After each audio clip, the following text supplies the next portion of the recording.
Howdy, guys. Attorney Walter Hnot. Now, we're going to be going through a form that almost pretty much everybody fills out when applying for Social Security disability benefits.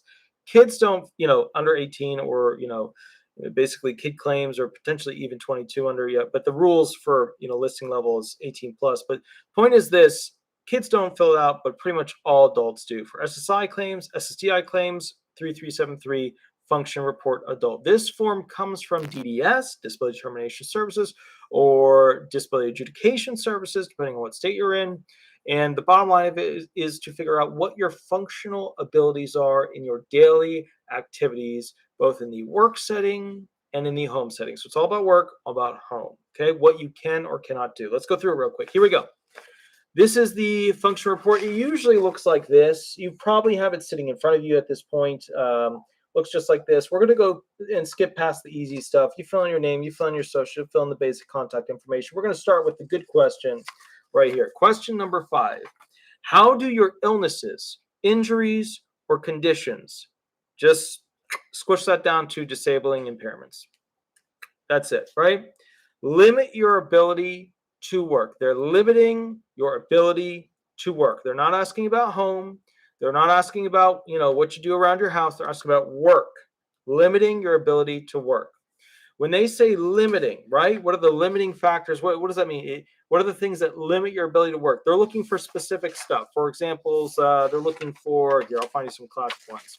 Difficulty with sitting, standing, walking, bending, climbing. That could be ramps, stairs, ladders, ropes, scaffolds, reaching waist level, reaching above shoulders, squatting, stooping, crawling, kneeling, crouching, balancing, lifting your arms, carrying things, pushing things, pulling things, okay? Completing simple instructions. We'll do some mental ones here. Completing simple instructions. Or actually, let me do some more of the physical ones. They're looking for things like difficulty with handling, seizing, holding, grasping, turning, fingering, picking, pinching, feeling. Then there's the eyesight or the special senses, ability to, have acuity, depth perception, accommodations, hearing, speaking, talking, tasting, smelling. Then we get into like the mental stuff, right? The categories of limitation when it comes to mental stuff.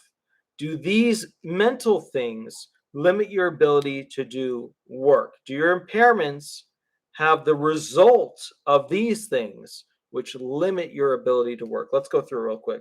Remembering locations, work-like procedures, understanding short instructions, understanding detailed instructions, understanding oral instructions, understanding written instructions. Oh, the doggy. Thank you, Foxy Dog. I like that. Very cool. Mary G, howdy, howdy. Completing simple instructions, completing detailed instructions, concentrating for extended periods, perform within a schedule, basically being punctual, maintain regular attendance, be taught, maintain an ordinary routine, coordinate with others, be within proximity to others, not be distracted by others, make simple work decisions, keep pace with others, complete a normal work day. Social interaction, interact with the public appropriately, ask simple questions, request assistance, get along with coworkers, get along with peers, not exhibiting behavioral extremes, stuff like that. And then the list just goes on and on. Respond to changes, use public transportation, exposure to weather, extreme cold, extreme heat. These are all the things that you have to consider when answering this question. So think of it this way. You have an impairment. Impairment 1, right? Medical condition 1. And that impairment causes you to have these ings happen. Difficulty sitting, standing, walking, pushing, pulling, remembering, focusing, concentrating, whatever, right? These ings are the result of that impairment. So you put your impairment down, causes difficulty with these things, sitting, standing, walking, pushing, pulling, crouching, blah, blah, blah, blah, blah, right? And you put those things down because we're going to answer the question, how do your medical conditions limit your ability to work? This condition causes difficulty with these functional tasks, mental and physical, okay? You write that in. I know nobody thinks of answering the question that way. That's why we're doing this video. Next one. Question number 6. Describe what you do from the time you wake up until going to bed. So many people blow their claim with this one. A lot of people like to go into a beautiful story of their abilities and how wonderful they are and how they restored an entire, house and saved Ukraine and did all these incredible things. Keep it simple. Keep it simple. Keep it simple. Okay. Remember, they're assessing what your abilities are so that they can gauge whether or not you could do a job based off of those abilities. If you're taking care of other people, you could do elderly assistance. If you're taking care of kids, you could work at a child care facility. If you're taking care of dogs, right? You could work at whatever, some pet place or vet's office or whatever. Okay, keep it simple. And I just want to read it again to break it down. Describe what you do from the time you wake up. You wake up, right, until going to bed. Well, you do hygiene functions. You take a shower, get dressed. Maybe you make some food. Maybe somebody has to make food for you because you have limitations. Maybe you have a tough time putting clothing on, buttoning buttons, zippering zippers, pulling things on, pulling things down. Maybe you have a tough time with, basically doing hygiene functions. Taking showers tough for you. Going to the bathroom is tough for you. Maybe you have a tough time driving someplace, limitations with activities involving a vehicle, etc. Okay. Yes, these are the same types of questions you get in the CDR. They literally pull them right from them. Next question, number 7. Do you take care of anyone else, such as a wife, husband, children, grandchildren, parents, friend, or other? If you put yes on this, then that's a very, very difficult thing to get around later on in this application process because you're showing that you have the ability to manage another human being. So think hard about this. If it's true, put it down that you manage somebody else. But if it's not true, if you're not really taking care of this person, if they're just in existence in your life, then don't put down that you are managing them by caring for them. Okay. If you put yes, for whom do you care and what do you do for them? That's where they're lining you up. They're lining you up for, do you do cooking, cleaning, laundry, paying their bills, blah, blah, blah, blah, blah, blah, blah. Well, then you have the capacity to do all things. If you can cook, you can go work at a restaurant. If you can clean, you can go work at a motel. If you can do laundry, you can go work at Disney. Number 8, do you take care of pets or other animals? So here's the thing. When it comes to pets, the SSA will use them against you unless they are certified animals in some way, fashion, or form for your impairments. Okay. And so the whole idea here is if you can take care of pets, they're thinking about being on a schedule for having to feed them, give them water, take them out for walks. Are you walking them? How far can you walk? Are you able to, how much does the dog weigh? Is the dog really strong, big? You're able to hold back a 100-pound dog? Okay. Number 9, does anyone help you care for other people or animals? This is the setup of my husband helps me, my son helps me, my daughter helps me, my blah, blah, blah, blah, blah. These are the people who could help you with the functions to make your world work. Okay? All right. Number 10, what were you able to do before your, oh, no, with number 9 too, be specific as to what they do. Don't just say, Billie Jean helps me. What does Billie Jean do? Right? Does she go ahead and do the cooking and the cleaning and the laundry? Does she do just a part of it? Does she bring the groceries in for you? Does she go and pick up the groceries for you? What does Billie Jean do? I don't know why I chose that. I know I was watching a Chris Cornell version of that song. All right, next one. Number 10. What were you able to do before your illnesses, injuries, or conditions that you can't do now? Classic ones are yard work, hobbies, religious activities, playing guitar, listening to music, hanging out with other people, etc. All right. Do the illnesses, injuries, or conditions affect your sleep? Most conditions affect your sleep. Don't get lazy on this question. Explain why you wake up often, why you toss and turn, why you have difficulty with the nightmares that you have that are on repeat, why you constantly have to go ahead and change position due to the pain. Maybe you have a mental impairment that requires you to set things out throughout the night as you get through the process of sleeping, all those things. Now, number 12 is a multi-answer question. A lot of people just put no problem because they get lazy. Don't you dare get lazy. This form is so incredibly important to the process of applying for disability benefits. Here we go. That's Sweetie in the background drinking literally 2 liters of water. All right. She's a big girl. She's a big dog. 12A1. So explain your illnesses, injuries, or conditions, your medical conditions. How do they affect your ability to? Oh, thank you, good sir. Thank you. Thank you for the $5 donation. Thank you, thank you, thank you. Thank you for being in the other videos too. I appreciate that. I appreciate that a lot. Thank you, thank you. So that's awesome. Guys, if you donate, I always really appreciate it because my life is really expensive right now coming out of this whole COVID thing, restoring the family farm in New Jersey. So I always really, really appreciate it. So thank you. If you do, you don't have to, but I always appreciate when you do. Okay, explain how your medical conditions affect your ability to dress. Let's talk about that. A lot of people are just like, oh, no problem. No, you have issues, right? Let's talk about those potential issues. Number 1, difficulty buttoning buttons. Number 2, zippering zippers, using Velcro, pulling things on, pulling things down, leaning forward to have to put shoes on, having to reach your arms above your head to go ahead and pull an arm through, having to reach into a closet, get something, reach deep, lift, push, pull, lift the weight of your shoes, difficulty, etc. That's what they're looking for here. Okay. Next one, bathe. Difficulty with hot or cold water, having a hard time getting in and out of the tub, having a hard time getting in and out of the shower because it has that little step that you have to go over. Difficulty with reaching certain parts of your body. Specify what parts of your body you have a tough time reaching with the soap. Do you use any special devices to be able to go ahead and reach different parts of your body, or you can't move a certain way because of pain? Do you have a hard time toweling off? They got to know this stuff. Care for hair.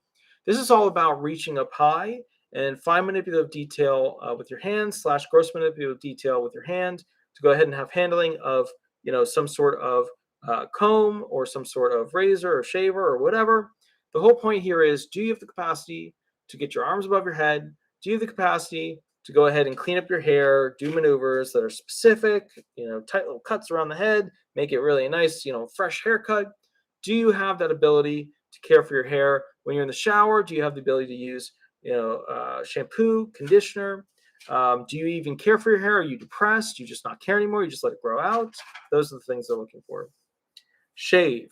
Another detail, when it comes to shaving legs, shaving face, shaving whatever, the bottom line is, are you able to reach those areas of your body? Are you able to move your leg in a certain way? Are you able to move your arm in a certain way? That's what they're looking for. Feed self. Do you have difficulty with cooking, lifting heavy pots and pans? Do you forget that you leave things in the oven and the microwave? Do you have a tough time eating things after you've made them? Are you not able to eat everything at once? Do you have to eat it and then keep eating it over and over and over and over again as time goes on because of your particular digestive problem? Feeding issues. Think of it that way. Next one. Use the toilet. A lot of people skip this one because they're embarrassed, but don't be embarrassed. It's just not, don't be embarrassed, okay? Do you have difficulty reaching behind? Do you have difficulty sitting down? Do you have difficulty standing up? Do they have to install bars or something to allow you to go ahead and pull yourself up? Do you have to use a special type of paper? Do you have to use a special type of wash? All these things super relevant. Do you have to get to the bathroom immediately? If somebody's lifting heavy stuff like me on the barn and I'm doing that all day, immediately I have to get to the bathroom. That's something to notate. It's usually a digestive problem having to do with an intestine, okay? Other category, you can fill in whatever you want, but basically this is all about personal care, things related to stuff that you do. If you have a tough time tweezering your nose, if you have a tough time clipping your nails, that's where this is going to go. Okay, next one. Let me make sure that lines up. Yeah, I think this is it. Okay. Do you need any special reminders? This is B. To take care of personal needs and grooming. What they're really getting at here is, are you like a depressed person who just doesn't want to do stuff? Do you have an intellectual issue where you just can't remember to do stuff? Is this a thing where you're just, not able to compute that you have to cut your nails, that you have to go get a haircut, that you have to go ahead and do these basic things? Who helps you? Who reminds you? Who gets on you to get those things done? Who then helps you to get those things done? That's what they're looking for. Part C, do you need help or reminders taking medicine? So this is where you talk about your little pill jar where it has like Monday, Tuesday, Wednesday, Thursday, Friday, Saturday, Sunday. This is where you talk about, some sort of nurse interacts with you, somebody calls you, you set alarms on your phone.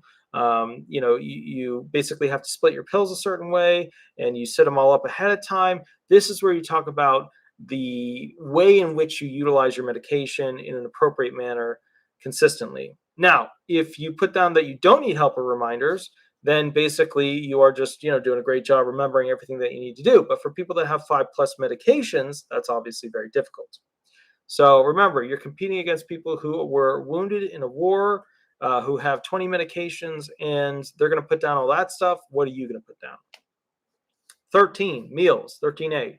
Do you prepare your own meals? You can put down yes, right, or no. If yes, what kind of food do you prepare?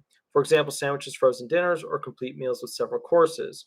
So they gave you like the plethora there. They gave you like the where I come from, which is fast food or goes in the microwave, and then they gave you the alternative there, which is like the Italian family, the Indian family, or the essentially Arabian family that makes massive, like, food is part of social culture in that family, right? What they're looking for is, do you have the capacity to follow recipes? Do you have the capacity to measure things out? Do you have the capacity to go ahead and make sure the timing is correct for when you heat things? When you're following the directions, are you able to use other analysis skills to figure out, okay, well, that seems to be browning on the top of it. We pull it. Are you able to do all these functions, or are you just limited to throwing something in the microwave, it heats it up, you pull it out, you eat it? Are you even limited beyond that? Are you only able to eat sandwiches that are cold, things like that? Okay. Next question, how often do you prepare food or meals? So let's say that you are not preparing food or meals, right? You would put no up there. Then you skip a lot of this because somebody has to take care of you. And we'll go to that later. But how often do you prepare food or meals? Most people say daily, right? It's the way it is. They get food, they got to make it. It's daily. Now, some people are homeless individuals and all their food is basically prepped by some social worker or some case manager, or basically a person in the back who just specializes in making food for the homeless. I know a bunch of facilities that have a person like that. In that case, how often do you prepare food or meals? Then you would reduce it. 3 days a week, 2 days a week, whatever. Okay. How long does it take you? Now, here's the thing. Most people know how to use a microwave.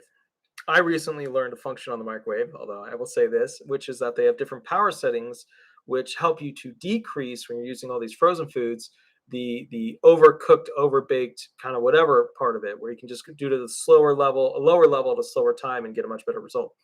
I just learned that, so yay. So, yeah. But with that said, most of us know how to put like frozen food, boop, hit the numbers, 3.5 minutes, 4.5 minutes. Or, for example, you could put, just hit the frozen food button, right? Or they're in one of those stores that's like, a gas or diesel hotspot where you can buy some quick junk food, throw it in the microwave and eat. And that's what a lot of homeless people do. They get a little bit of money, they buy that thing, and they're good to go. And that's if they get some money. Otherwise, it's all food stamps. So how long does it take you? Remember, you can't just calculate the time that's in the oven. You have to calculate the time to, pull it out of the packaging, pull the thing. Did you have any difficulty pulling the wrapper off? Do you have difficulty opening the package? Do you have difficulty walking to the spot? Explain why it takes you more time. That's what they're really looking for here. All right. Next thing is, any changes in cooking habits since the illnesses, injuries, or conditions began? Yeah, you probably can't lift as much. You probably can't remember all the recipes. You're probably too depressed to try and do the more complex ones. You don't share food or make extra food for people because everything's just too heavy. The pots and pans become too heavy because you're making a lot of food in one single pot, stuff like that. Okay. Next one, if no, explain why you cannot or do not prepare meals. Some people don't have the capacity to go ahead and make meals. Somebody who's missing both of their hands, somebody who is essentially with an extremely low IQ, who can't figure it out, somebody who is having difficulty with, just being able to buy the food. That's another thing. They can't get the card for the food stamps, and they can't buy the food. So there are those people. There are a lot of people, and that's what really blows me away. Most people, as the most viewed disability attorney in America on YouTube, most people that are my clients don't even know I have a YouTube channel, which is cray cray, very very crazy. But that's the truth, because a lot of them are homeless, lower income, or chronically homeless. All right, number 14, house and yard work. So if you're putting down that you're doing a bunch of this stuff, potential issues. Okay, list household chores, both indoors and outdoors. that you're able to do. For example, cleaning, laundry, household repairs, ironing, mowing. Okay. So when it comes to cleaning, the big things are, can you reach up high? Ooh, I just hit the thingy. Can you reach up high and dust?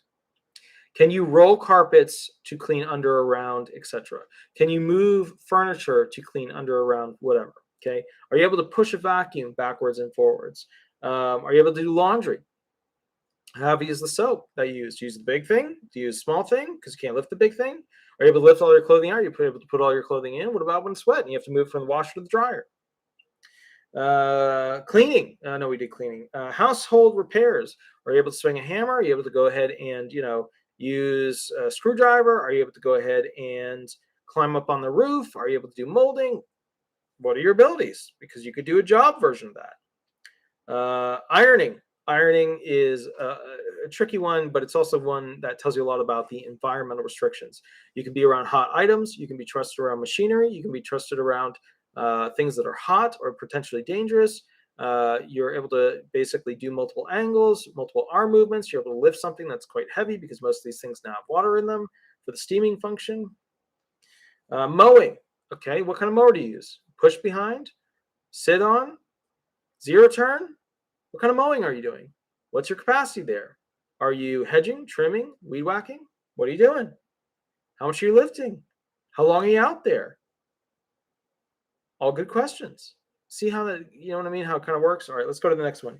B, how much time does it take you and how often do you do each of these things? Like, if you mention all these things, they give you like literally no space. I mean, how the heck are you supposed to fill in all the stuff we just talked about right there? You can't, you know what I mean? So, but the bottom line is how much time does it take you? You could just put household repairs, 0, laundry, 4 hours, because, you forgot it, you got to redo it, blah, blah, blah. Cleaning, 3 hours, whatever, etc. If you even do cleaning, if you have the capacity to it, or somebody in your family have to come over and help you with the cleaning. Okay? All right, C, do you need help or encouragement doing these things? Yes or no? So kind of the bottom line is this. When it comes to encouragement, that's one thing. When it comes to help, that's another thing. Encouragement is like, hey, man, I think you're awesome. Therefore, suck it up and work harder. That's encouragement. Help is where they're physically helping you. That's where it's like, hey, man, do you want me to help you by, mowing the lawn, vacuuming the house, petting your dog, whatever. And the point is this, that would be me. The point is this, when it comes to this, do you need help or encouragement? You got to specify how people help you or how people encourage you. Do they encourage you by reminding you to do stuff? Do they encourage you by getting you pumped up because you're always depressed? Or are they helping you? Are they physically doing the labor where they're lifting heavy things that you can't lift, where they're moving things, where they're changing things, where they're modifying things because you don't have the capacity to do them? Okay. Next one, getting around. How often do you go outside? Homeless people, all the time, all the time. It might be restricted. Could be something from the sun. Could be something where basically you just, you don't travel, you're depressed, you live in a room, you don't want to go out, you don't want to interact with people, you had a bad situation with people, the neighbors really bother you. Could be anything. If you don't go out at all, explain why not. It could be physical limitations, can't walk far enough to make it out of the room. Could be mental limitations. You don't like to go outside because there's too many people, too much is going on. Maybe the space around you is moving too quickly as a result of tinnitus or something. Could be anything there, but make sure you specify it. Next one. B, when going out, how do you travel? Walk, drive a car, ride in a car, ride a bicycle, use public transportation, other. You notice that they put drive a car there and ride in a car? That's the license question. Do you have the capacity to follow the rules of the road? Did you have the capacity to read and complete the test needed to go ahead and drive? Did you have the capacity to basically, pass all the functions required to drive a car, which is the big thing here? Do you have the capacity to react quickly, turn your head and your neck to be able to check the mirrors? Do you have the ability to step into the car, to get yourself out of the car by lifting yourself out? That's what they're getting at there. Walk. Do you walk unassisted? Do you walk with assistance? Do you have a difficult time? Do you use a rollator, walker, wheelchair, cane, crutch? Do you use special inserts, anything like that? If you're able to ride a bicycle, these back problems that you might have, these knee problems that you might have, kind of the bottom line is that they may not be as severe because you have the capacity to ride a bicycle, right? Holding yourself up, upright, hold my bike, and then I'm using my feet. My knees are going up and down, right? Next one, C, when going out, can you go out alone? So this is about the whole idea of, do you need assistance with somebody physically holding you up? Do you need somebody to direct you as to locations that you need to actually go to? Or if you have multiple things they have to do they have to redirect you when to get point A done to point B to point C to point D?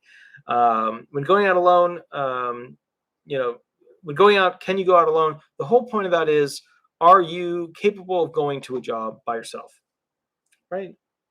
If no, explain why you can't go out alone. We just kind of went through those things, so we'll skip to the next one. D, do you drive? We kind of went through that one. They want to know about the licensing. They want to know about any tickets, any problems, any DUIs. That one pops up. Don't let that one slip by. If you don't drive, explain why. Why not? Classic ones are no money for fuel, no money for insurance, no money for a vehicle, no money to get a license, lost the license for some criminal reason, difficulty with moving the neck while in the car, is too much too fast going on, difficulty with using my feet, difficulty with using my hands, I can't sit for an extended period, I get back pain when I go over a bump, it's really bad. These are all things to consider, okay? Next thing, shopping. Okay, so for shopping, if you do any shopping, do you shop in stores, by phone, by email, by mail, by computer? So in stores is usually the safest bet. By phone, nobody really does that anymore. I mean, some do. Nobody really does that. By mail, nobody really does that anymore. By computer, people do it all the time. Now, the by store, you could always have it delivered to your vehicle. You could always there's a lot of options there. By computer, that shows a lot of technology readiness, which means you could get a job where you're at home doing data entry. Part B, describe what you shop for. Classic things are clothing, food, whatever, or those are the big things. Be careful when it comes to clothing, because when you get into that, you're starting to go through your ability to go ahead and change into things, spend a lot of time there, interact with the general public, all that stuff. Very, very crucial kind of stuff. When it comes to food, everybody's got to eat. Everybody's got to eat. So most people who don't have somebody who can help them are stuck with they have to go get the food. They have to bring it back. That's how they shop by the store. C, how often do you shop and how long does it take? This is one you don't want to miss out on. You want to capitalize on this. If you have a hard time pushing a cart, if you have a hard time walking, you walk significantly slower. If you have a difficult time pulling things down, if you have a difficult time moving things, if you have a difficult time driving, if you have a limitation where you can only make right turns or left turns, if you have difficulty with going there and interacting with people, you might go there in the middle of the night.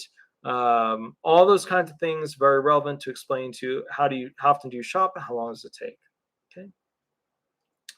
Money.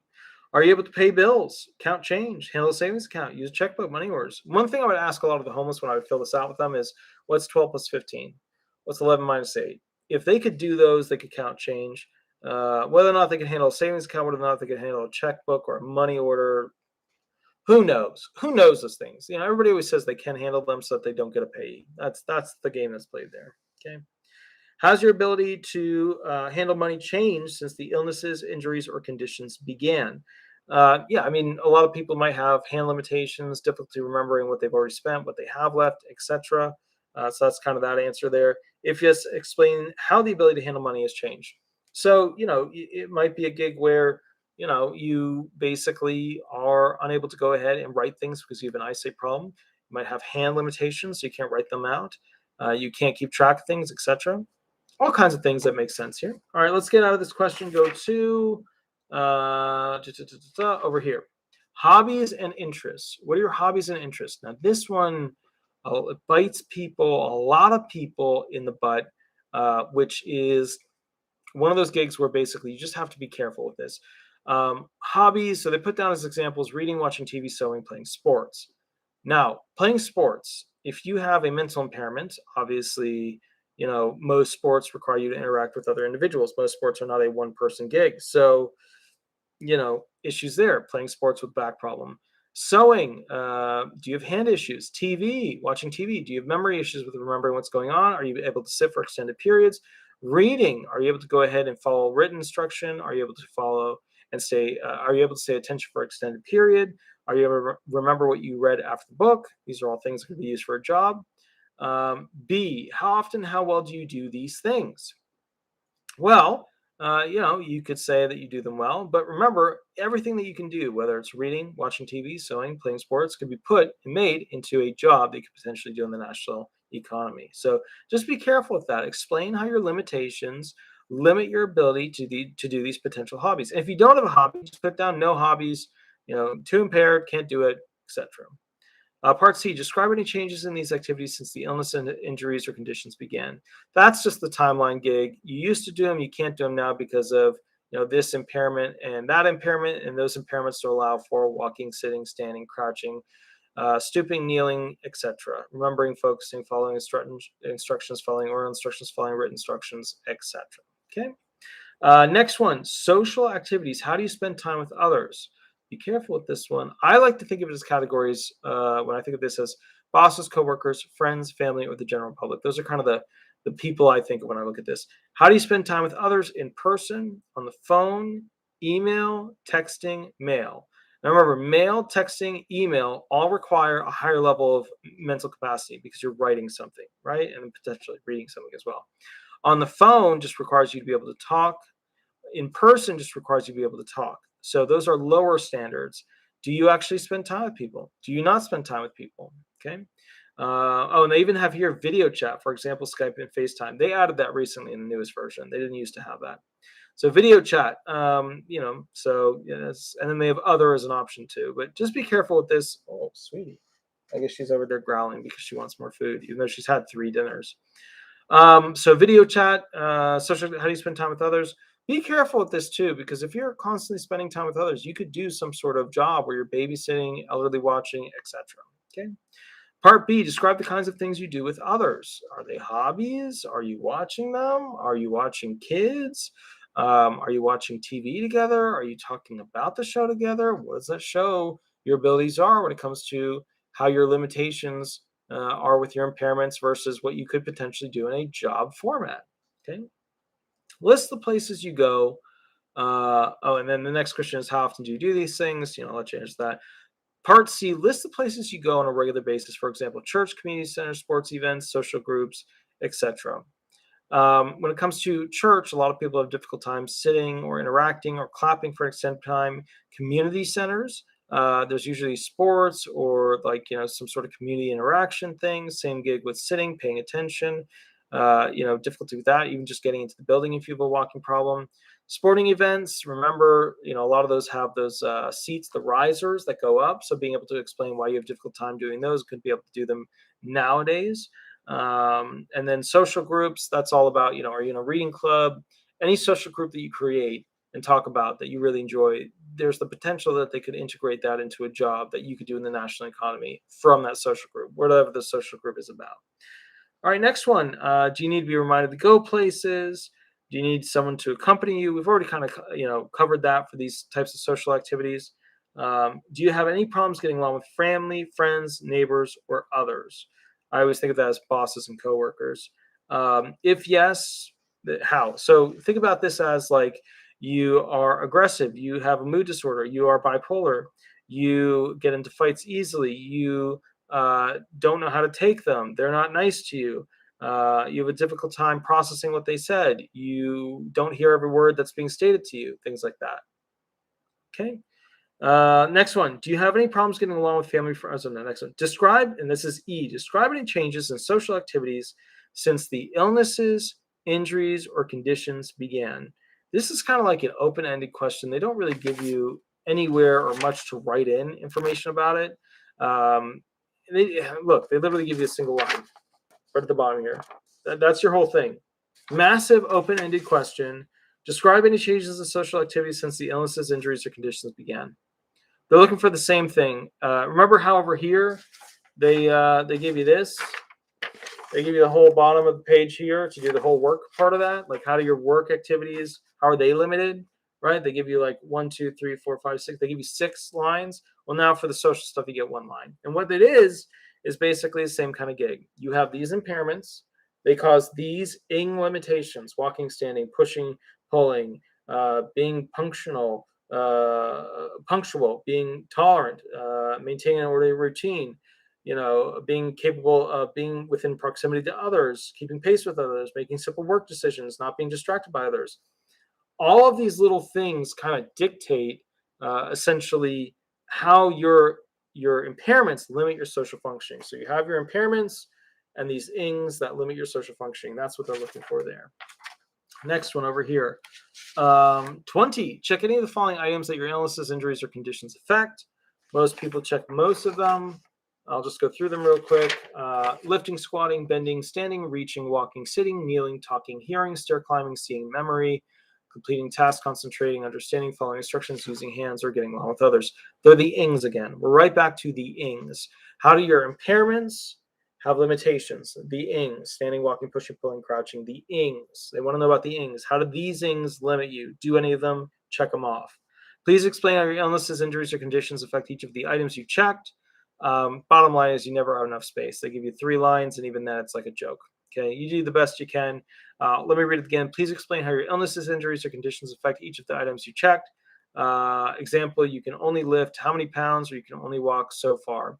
Remember, too, the SSA with this form really, really, really, really only likes numbers as opposed to too far or a short distance. They don't know what a short distance is. They don't know what's too far for you. They don't know what a block is.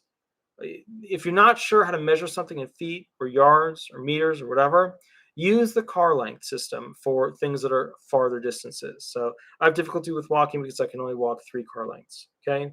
How many pounds is it? I can lift a gallon of water, which is only 8 pounds. Stuff like that. Okay. B, are you right-handed or left-handed? That's up to you. C, I'm surprised that they didn't have a non-binary option there, like ambidextrous. Because they just did that whole equity act thing. Yeah, so inside joke. All right, never mind. C, how far can you walk before needing to stop and rest? They ask this at every hearing involving a musculoskeletal-based limitation. Here's how we handle it in the hearing. How far can you walk before you have to stop and rest? How long do you have to stop and rest for? How many times could you repeat that function of walking 100 feet, stopping and resting for 30 minutes, and then being able to walk again over an 8-hour workday? How many times could you do that? I walk 20 feet, I rest for 5 minutes. I walk 20 feet, I rest for 5 minutes. How many times could you repeat that in an 8-hour workday? If you have to rest, how long do you before you can resume walking? We just went through that. D, for how long can you pay attention? Most of you guys, it is shorter than you think. So just kind of think about that. Before you start to go here or here or here with your attention, take a moment and think, how long can I actually pay attention? Okay. A lot of people put down 2 minutes, 5 minutes, 6 minutes. Are you going to be able to sit there for an entire hour listening to, for example, some professor giving an explanation speech? I don't know. Okay. Next one. Do you finish what you start? For example, conversation, chores, reading, watching a movie. Classic examples of not finishing what you start is not cleaning the dishes after you've used them, leaving a refrigerator door open and forgetting to close it, not getting the laundry out of the washer or the dryer, having a paint bucket somewhere where you just didn't finish the job. How well do you follow written instructions? Example, a recipe. What they're looking for here is not just not well, not great, poor, super, not so great. They're not looking for that. What they're looking for is essentially, what's so tough for you when it comes to reading? Why do you have a hard time following the reading? Are you ever remember the stuff? Once you read it, do you have to go back to? Do you have to reread it over and over and over? That's what they're looking for, is basically why you have a tough time reading and then remembering and then following the information that you receive. Letter G. G, how will you follow spoken instruction? Spoken instruction is all about oral information into your ear. The boss said this. Do you have to constantly ask the boss over and over again the details? Do you have some sort of mental impairment which requires you to have exact specificity where you just keep asking questions to be more specific about the impairment? Stuff like that. So how well do you follow written or spoken instruction? H, how well do you get along with authority figures, police bosses, landlords, or teachers? A lot of people that are homeless do not get along with well at all. Obviously, they interact with them with their, when they're trying to get additional funds, that they're at the cross section. The police will pick them up, put them in jail for a couple of days. They'll pop back out. What is it about authority figures? A lot of women that go through sexual trauma, PTSD, they have a hard time interacting with male type figures. or for example, a person that's been arrested multiple times and treated poorly by a sheriff or something. These are all things, PTSD potentials that could help answer this, why you have a difficult time with the authority figures. Could also be that you're just terrible at responding to them. You don't understand what they're saying half the time. You remember and you forget while they're giving you instruction of what to do. If a cop tells you do this, this, this, and this, and you get like halfway through and you forget, you ask them, and then you get halfway through and you forget, and you're not really sure and you do it wrong, that could be an issue with the authority figures. Have you ever been fired or laid off from a job because of problems getting along with other people? Okay, we're getting to the mental side of things, difficulty interacting with other people, hostility, etc. Yes or no? If yes, please explain. If yes, please give a name of employer. Okay, super simple. All right, we're coming to the end of this puppy too. Jay, how well do you handle stress? This has to do with something that a lot of people just put down not well or super amazing. I mean, they don't put a lot in the middle. Or maybe they'll put like, all right, I'm okay. How well do you handle stress? Do you have anxiety? Do you have panic attacks? Do you have mood disorder? Do you have, bipolar? Do you have depression? How well do you handle stress?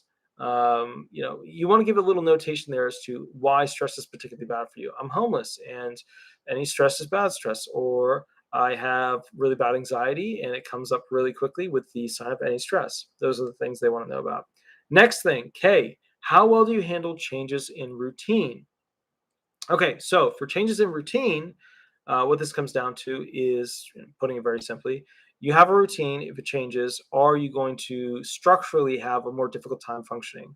If your example, wheelchair, walker, cane, crutch, if it breaks and you can't use it, how would you handle that change of routine? If you can't go to the doctor consistently because of something that happens, how would you handle that change of routine? If you're not able to get the food that you like, the food that you need, how would that change your routine? Remember, these are all just questions for Social Security disability insurance benefits, supplemental security income benefits. These are all questions that dictate the success rate of you getting Social Security disability benefits in SSDI or SSI. Is the next one. Have you noticed any unusual behaviors or fears?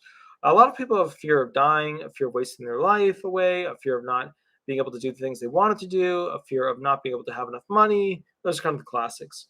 21. Do you use any of the following? Crutches, cane, hearing aid, walker, brace, splint, glasses, contact lenses, wheelchair, artificial limb, artificial voice box, other. If you do, you check it. Which of these are prescribed by a doctor? Now, prescriptions for these are so important. I'll talk to a lot of people and be like, oh, I have a walker. Do you use it? Oh, yeah, I use it every day. Is it prescribed? No, it's not prescribed. If it's not prescribed, it's almost like it doesn't exist. You got to get a prescription for it. Super, super, super important. Okay. When was it prescribed? When do you need to use these aids? And it's usually better than not have it be prescribed a month before the hearing. But we all know how that works out. All right, next one. Do you currently take any medication for your illnesses, injuries, or conditions? Yes or no? Obviously, most of you guys do. If yes, do any of your medicines cause side effects? Yes or no?